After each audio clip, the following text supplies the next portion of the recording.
And welcome back. Our first conversation this morning is with returning guest Asad Schumann in his capacity as a historian. He's joined as well by activist and historian Alana Rosado.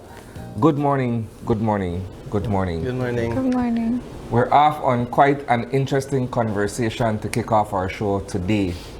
And it has to do with what's taking place across the world, specifically in the Middle East.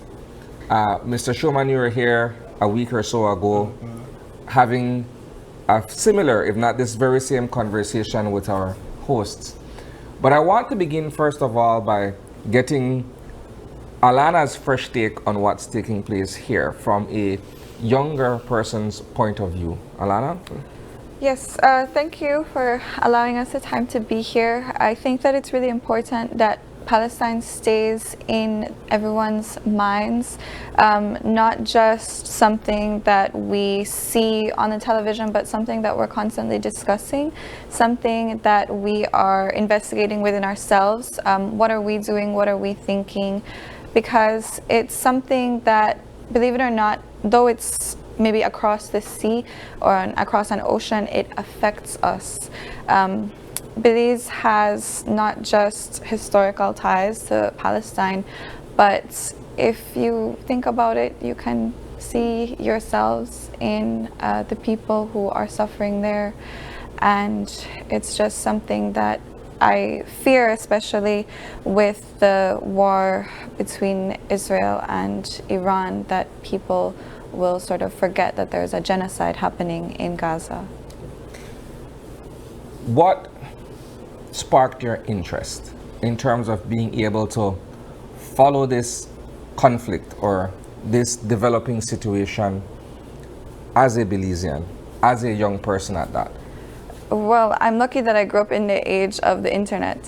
I think I was 14 the last time, so 2014, when there was aggression on Gaza. And I specifically remember seeing a post and it made me question what sort of culture has been bred in Israel to allow people to do things like have watch parties for bombings. And I remember being so, not conflicted, it was actually quite clear to me that, you know, Belize has this long history with colonialism. And this is colonialism happening right in front of our very eyes. And I just thought, how can we stop this? How can we stop this from affecting anyone else? Because it's so clear that it's something that can only lead to more destruction.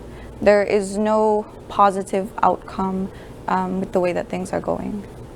In 2014, you were a student, correct? Yes. Mm-hmm. Okay. You graduated in 2017 and you returned as a teacher in this particular case. Are you a history teacher? Or No. You're not a history teacher? I teach literature and English. You teach literature, which is not far from history. No, not at all. They're cousins, close cousins. Yes. I ask you that simply because when we discuss what's taking place with Israel-Iran, with Israel-Palestine, there is what some would describe as the overwhelming influence of Western media in terms of how the narrative is shaped and told against what others who are following closely would share as a different perspective as to the cause and the reason why there's this ongoing conflict. In your conversations as an activist, how do you share your point of view in the face of what has been put out there from the Western media, which is arguably the most influential source of information and idea shaping that's out there? You're right. I remember right after October 7th, immediately the talking points are, doesn't Israel have a right to defend itself? Countries don't have rights to defend themselves or to exist. Israel does exist, right? And don't Palestinians have the right to resist apartheid?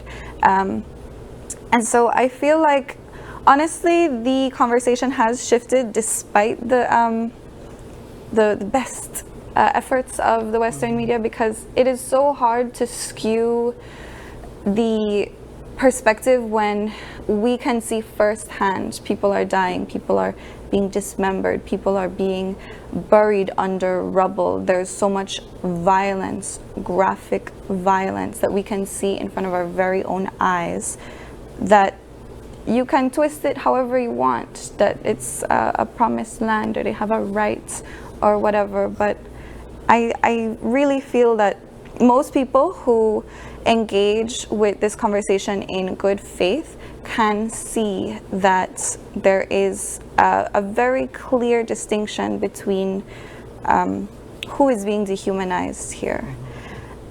And there's also just the human capability of empathizing with people, right? We don't have a quantitative or measurable humanity. There's no way that, you know, I can only sympathize with the people around me. That's not true. I can sympathize with the teachers in Belize who are fighting for their rights, and I can sympathize with Palestinians in Gaza who are trying to survive. And I can see the connection based on global powers, like you said, Western influence. We have a common colonizer, Belize and Palestine. So there's a lot to connect us. I think your perspectives are interesting as a young person. As young people in today's day and age, there are certain things. Well, first of all, let me say history is continues and is creating itself in today's day and age. Looks a bit different from back then, just because we're interested in things like, for example, going to America, visiting America as one, because we're talking about the West. Studying in the US, because that's where we feel like the better degrees are to an extent. How should young people view or approach this conversation when it seems as if there's a target or a bullseye placed on anyone's back who decides to take a position that is anti-Israeli, if you would? No young person wants to be targeted that way, and do you find that that is kind of drawing young people away from the conversation or taking the perspectives that you have? Well, I can say that for myself, I've given up on that idea of, you know, going back to the States to maybe get another degree or anything, because I've already sort of seen that it's not the place that I want to be in. They also have their own issues with immigration in general, so that has definitely ramped up people's fears of speaking up. And while I cannot tell anyone else, you know, just give up the idea, or the American ideal is an illusion, but if you still are interested in going to the States, it's not so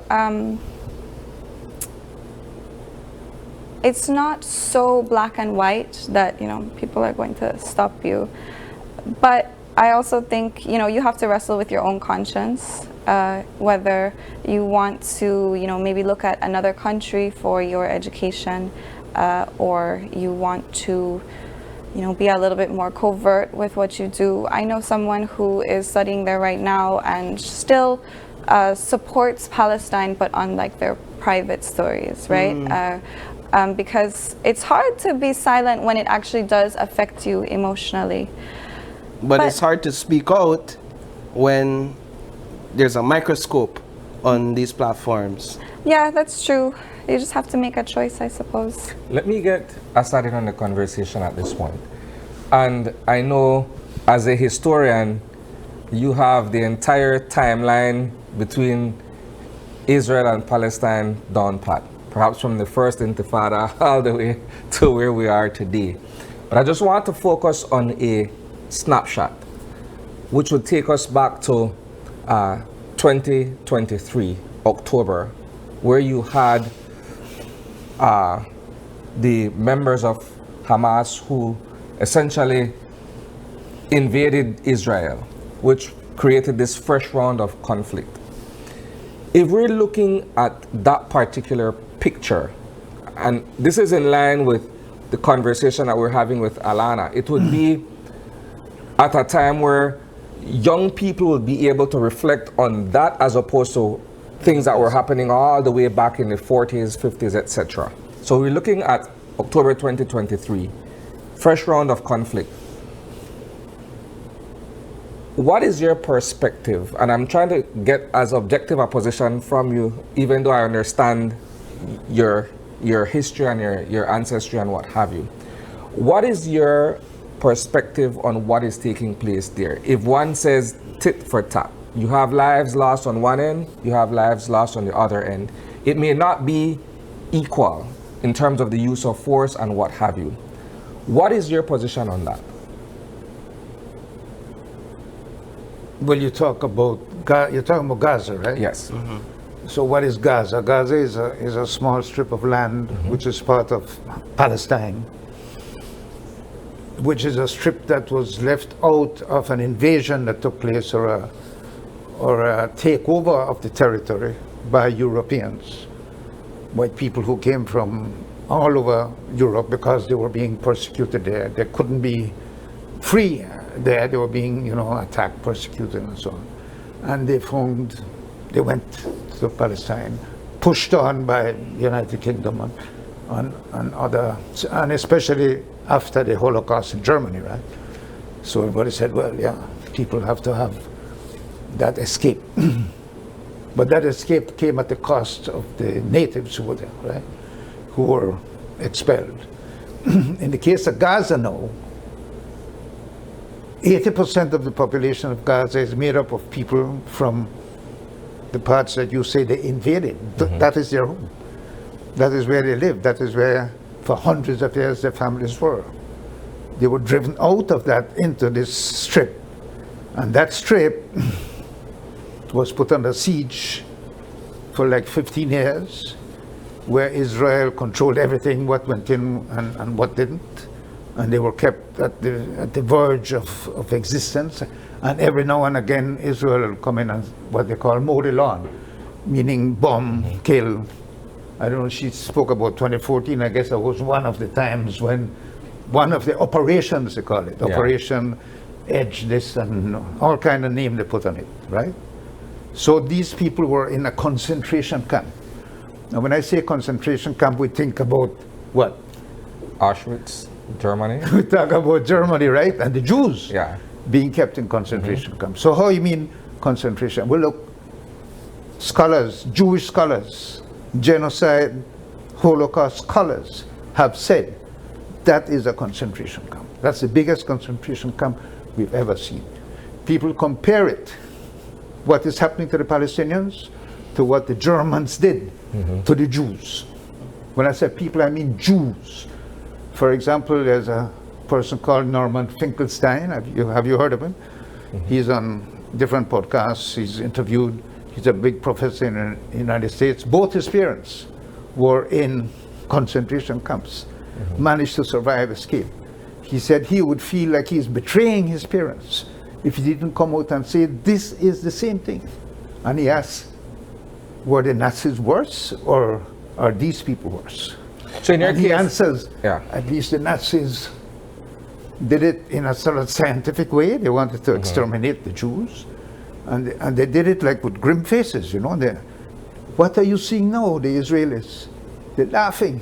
They're putting up videos of bombing hospitals, killing children, sniping children in the head, and laughing about it. And he in said, your mind, what is this? Is it a quintessential case of the oppressed becoming the oppressor? That happens. But this is an extreme, so extreme a case that people have lost the ability to describe it. They say we're at a loss for words. Is the extremity perhaps a contributing factor to that? The world we live in now, where everything is on social media videos are right before our eyes. At the click of a button, we could read articles that are written moments after something happens. How has that perhaps changed the landscape and even the discussion? Because whereas way back you wouldn't have had all of that at your fingertips, now it's right there. Would you say, Alana, that has contributed to informing more people, or perhaps has it made us more ignorant or blind in our perspectives? Yeah, I definitely think that constant viewing of things like this can make you a little bit desensitized. However, I also think that it has been really good for understanding what is going on. I know that a lot of people have misconceptions because of propaganda, and so the way that we disseminate information now helps to fight that, because the most powerful weapon that we have is the truth. And so if we have articles, like you said, coming out moments after an event happens, we can see truth. And when I engage in different conversations with people, for example, I partook in a protest that is a teach-in. So we went to UB and we showed a documentary. And we were going to show an outdated documentary, and then Mr. Schumann told us that it is outdated and here's an updated version, and we're able to change it on the fly, right? We couldn't have done that at any other time before. So I think it's something that is really helpful. I think, you know, a lot of people have this idea in their minds that Israel is this super old country because you hear the name in the Bible. Yes, exactly. So you think Israel has been around for thousands of years, but it hasn't. It hasn't at all. It's well, just to the question I asked, that just as a quick follow-up, or just to continue on your train of thought, it seems as if now a huge part of it is a war of information, right? And while what is taking place in that geographical location is taking place, we as consumers, unless you're really into it, we have to decipher between what side to lean on, or what article to read, or where to get our information. How do you go about doing that? Well, I am a young person. Yeah. And so honestly, TikTok, Instagram, Twitter, all of it. You can follow Palestinians right now, people who live there. You know, you don't have to get your information from CNN or even Al Jazeera, definitely not Fox News. But if you follow the people who are actually there, you see truth. There's no one skewing the narrative, right? Maybe skewing it to a more sympathetic perspective, because you can hear them crying and screaming and pleading for anyone to help them, but you're not listening to some executive's words being parroted through a figurehead. Let's step back for a second and look at a bigger picture from a regional perspective within the Middle East. And I'm going in a direction now where I'm bringing Iran into the picture, right? So going back to October 2023, it was believed, and perhaps still strongly so, that Iran was the one who facilitated and supported in several ways the Hamas fighters who entered Israel and caused havoc there. Against the fact that Iran has been working diligently to build and strengthen its nuclear capacity. So which brings us now to this fresh conflict that happened over the past several weeks between Israel and Iran that led to the United States bombing the 3 locations in Iran. Mr. Assad, I want to get your take here once again, right? You're looking at a situation where you have Israel as a country or as a state that is at conflict with Palestine and those in the Gaza Strip, but there's the long-held belief that Iran was the one who was financing, Iran provided the training and the wherewithal for October 2023 to happen. Israel now says, you know what? In terms of their enrichment of uranium in Iran, they are nearing the capacity or the capability of creating a nuclear bomb. Let's go and take a preemptive strike against them. Now we're in fresh circle of conflict again. Let's get your take. But first of all, that's illegal. I mean, we live in a world that tries to follow certain rules. You have the United Nations, you have international law. Preemptive strikes are illegal. If you read the Charter, if you read Article 2, Article 51, which has to do with self-defense, when you were attacked. Nobody attacked Israel, nobody attacked the United States. They attacked Iran, right? But I think that is a diversion. That's a diversion because you say they don't want them to have nuclear weapons. Does Israel have nuclear weapons? Do you know if Israel has nuclear weapons? I don't know. You don't know. Have you read about it? Have you heard about it? I know of other They have countries, nuclear admittedly, weapons. not necessarily Israel. They have. Israel has nuclear weapons. South Africa, you think South Africa has nuclear weapons? Today? No. Not really. Did it have when it had apartheid regime? Yes. Yes. Right. Is there a connection between Israel and South Africa? Apartheid South Africa? Yes, a lot. They were very How do you? close. Yeah, okay, I want you to expand You see on where I'm that. getting at? You have to Yes, look I at see the where you're reality, going. my brother. You have to say who is the victim and who is the criminal. Yeah. The Israeli Defense Force are criminals. They are criminals. They are killing children. They are targeting children. Journalists, priests, educators, everything. Right? Yet in Belize, let's come back to Belize. I understand, I haven't seen it, that there's a list of countries, people that you have to be wary of and so on, special branch immigration. Palestine is on that list. Israel is not. You know, they've been carrying out this genocide. Even the International Court of Justice recognizes there's a plausible case for genocide. And then the soldiers, maybe they live in the United States, you know, they have that, and then they go there and fight, kill a few people, come back and so on. And a lot of these soldiers go on holiday, of course, they have to have rest and recreation. Many of them, I am told, come to Belize. Child murderers, baby killers, and they're welcome. What do you say about that? That Israel is carrying out mass murder, baby killers, starving children. Famine is a horrendous crime. And of course, the displacement of people from where they... Imagine. And yet, they get away with it. Nobody says anything about it. So nobody talks about the nuclear bombs that Israel has. How did they get that? Who gave it to them? Why do they have it? I want to raise another quick issue while I have But since we're talking about Belize, though, I think you should get a young perspective on it. Yes. We'll get back to Alana. Yeah.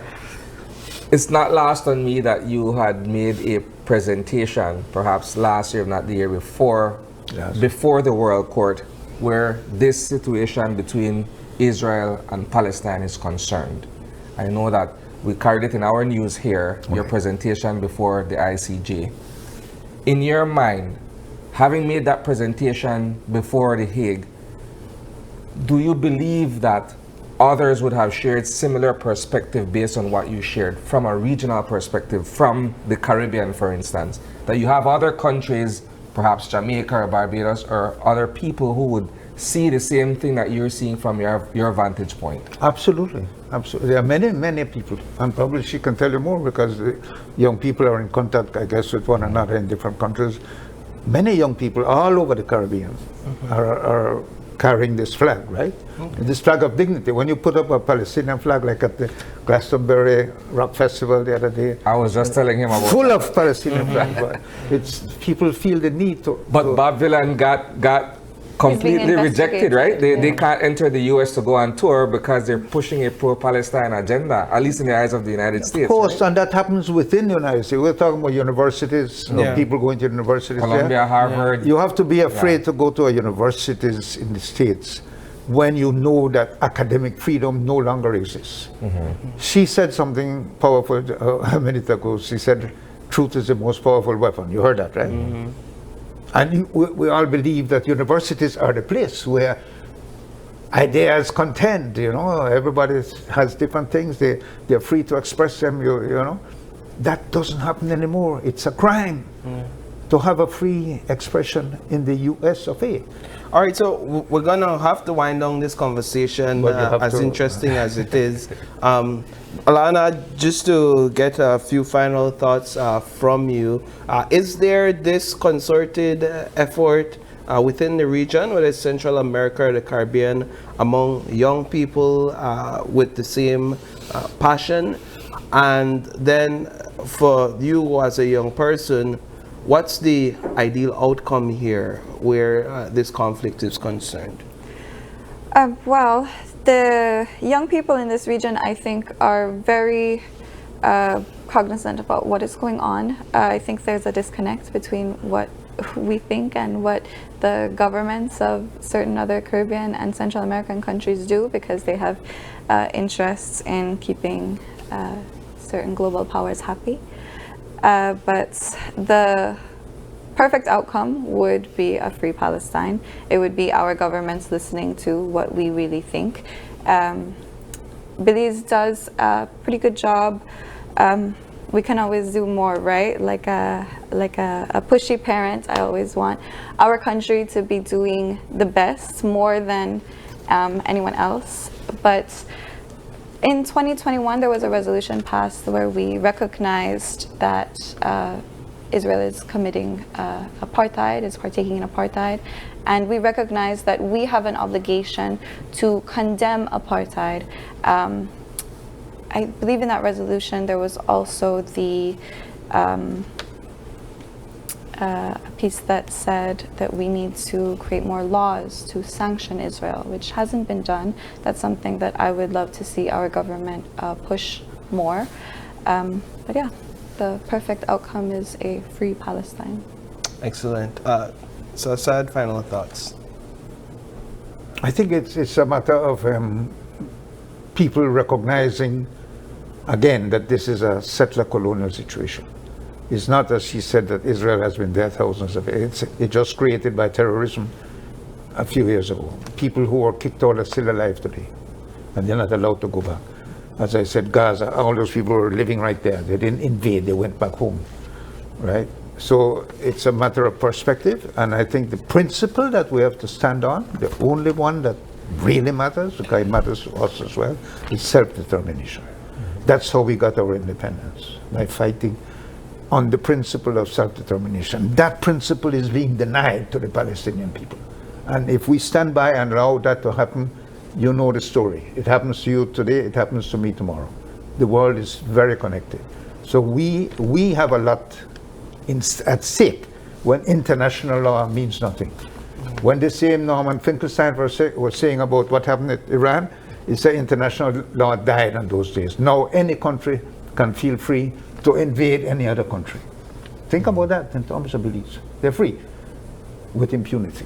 So we are affected by what is happening there very much. Great.